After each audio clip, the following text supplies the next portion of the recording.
साथीहरु स्वागत छ मेरो फर्स्ट भिडियो हो यो च्यानलमा। स्वागत छ तपाईहरुलाई च्यानलमा।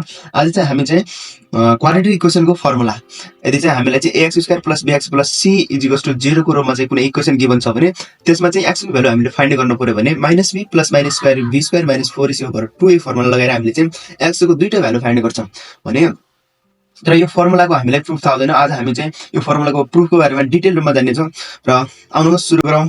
Welcome in this channel math star. सुरु गरौँ आजको भिडियो। हामीलाई के गिभन हुन्छ भने हामीलाई गिभन हुन्छ ax² + bx + c = 0। This is the given equation. अब यो गिभन इक्वेसनबाट हामीले चाहिँ कसरी चाहिँ गर्ने छ हामीले dividing both side by a implies that ax² + bx + c = c/a 0/a। अब यसलाई सेपरेट गरेर लेख्न मिल्छ हैन। जस्तो कि ax² / a + bx/a + c/a you have to know already know यो चाहिँ 0/a = के हुन्छ 0 नै हुन्छ किनभने 0 / समथिङ कति हुन्छ 0 नै हुन्छ है। ल अब हेरौं अब के भयो त यो a र a क्यान्सल भयो x चाहिँ सिंगल बस्यो। ल हेर्नुस् है और x² + bx/a। अब यसलाई चाहिँ हामी उता लगाउँ किनभने हामी x सिंगल गर्नु हो नि त।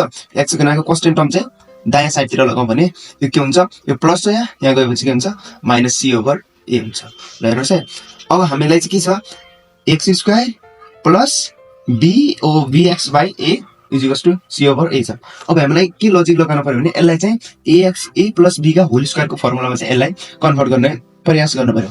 भने हामीले के गर्छौं भने x² + a + b को होल स्क्वायर फर्मुला के हुन्छ a² + 2ab + b²।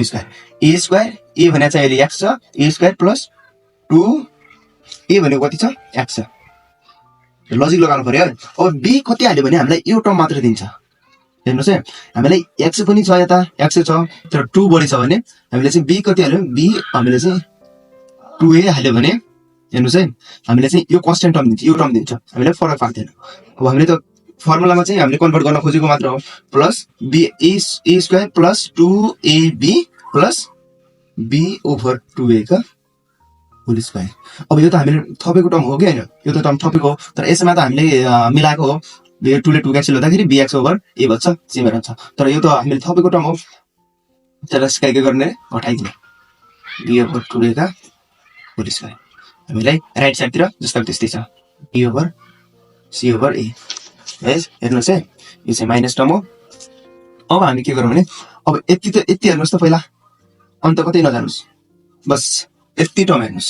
यति हेरिसकेपछि के थाहा भयो भने हामीलाई x² + 2xy + y² भन्दा पनि मिल्यो a² + 2ab + b² भन्दा पनि मिल्यो। यो चाहिँ फर्मुलामा कन्भर्ट भयो भने यसलाई हामी के लेख्न सक्छौं x + b कति हो a + b का होल स्क्वायर को फर्मुला b/2a है स्क्वायर -b/2a चलै छ = -c/a। र त्यसपछि चाहिँ के गर्ने अब यो टर्म यता कन्स्टेन्ट टर्म छ यसलाई उता साइडतिर लग्ने हेर्नुस् x + b/2a का होल स्क्वायर = यो प्लस टर्म छ यता गयो भने के हुन्छ माइनस टर्म छ यता गयो भने प्लस हुन्छ b/2a का whole square -c/a। Let's see है अब यो टर्मलाई खोलिदियौ हामी यसलाई त हामीले यो यसलाई चाहिँ हामी यसमा कन्भर्ट गरेको हो। अब यसलाई चाहिँ खोलिदिने ल हेर्नुस् है x + b/2a यो जस्ता त्यस्तै छ। अहिले यो के हुन्छ b² माथि चाहिँ र हरमा के हुन्छ 2 को स्क्वायर कति हुन्छ 4 अनि चाहिँ a को स्क्वायर कति हुन्छ a² माइनस c/a। सपोज के हुन्छ भने a/b का होल स्क्वायर = a²/b²।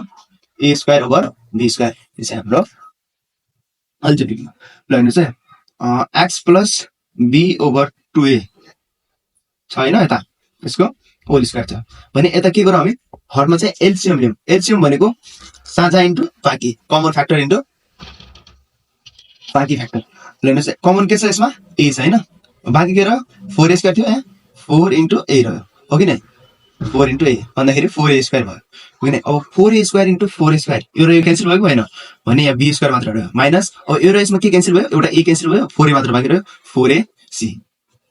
हेरौँ है अब यो टर्मलाई हामीले चाहिँ के गर्ने यो स्क्वायर हटाउनु छ हामीले x मात्र सिंगल गर्नु छ अरु सबै उता पठाउनु छ भने स्क्वायर हटाइदिने यो स्क्वायर हटायो भने उता के हुन्छ रुट थपिन्छ हेर्नुस् है x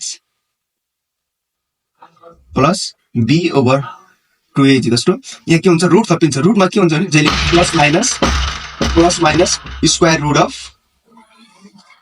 b square minus 4ac over 4a square यो सबै रुटमा छ है यो हुन्छ किन हुन्छ भने जस्तो कि x स्क्वायर बराबर 4 छ भने x बराबर प्लस माइनस 2 हुन्छ किनभने x को भ्यालु हामीले प्लस 2 राख्दा पनि के हुन्छ 2 को स्क्वायर कति हुन्छ 4 हुन्छ हैन प्लस 2 राख्दा पनि र माइनस 2 राख्दा पनि माइनस 2 को स्क्वायर कति हुन्छ 4 त्यसैले चाहिँ रुट राख्दा जहिले पनि यस्तो हुने त्यसैले हो अब हेरौँ है अब हामीले x सिंगल राख्नु छ कि छैन हामीले चाहिँ x को भ्यालु फाइन्ड गर्न गयो भने यो चाहिँ उता गएर के हुन्छ माइनस हुन्छ minus b over 2a plus minus square root of b square minus 4ac over यसलाई पनि हामीले के गर्नु छुट्टा छुट्टै गर्न मिल्यो हैन 4a स्क्वायर जस्तै रुट ओभरमा a ओभर b छ भने यो चाहिँ root over a over root over b हैन यस्तो हुन्छ ल अब बाँकी के रह्यो और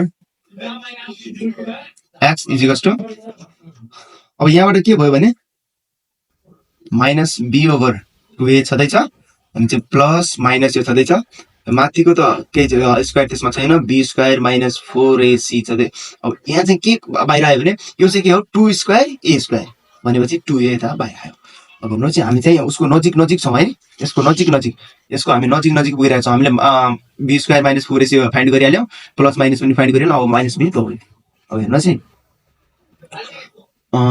अब और x टु अब हामीलाई यसमा के हुन्छ भने दुईटै टर्ममा लस लिने लस भनेको साझा इन्टु बाँकी साझा के छ यसमा 2a बाँकी के रह्यो बाँकी के छैन हैन बाँकी त 1 छ 1 भन्दा पनि 1 ले त गुणा गर्दा पनि मिल्दैन अब बाँकी 2a मात्र छ लस भने 2a र 2a डिवाइड गर्यो भने के हुन्छ 1 भनेपछि minus b plus minus b को हुँदैछ यता पनि 2a र 2a 1 square root of b square minus 4ac over 2a छदैछ हैन अब therefore हामीले चाहिँ क्वाड्रेटिक इक्वेसनको फर्मुला प्रुफ गरिसक्यौ x to minus b plus minus square root of b square minus 4ac whole over 2a this is our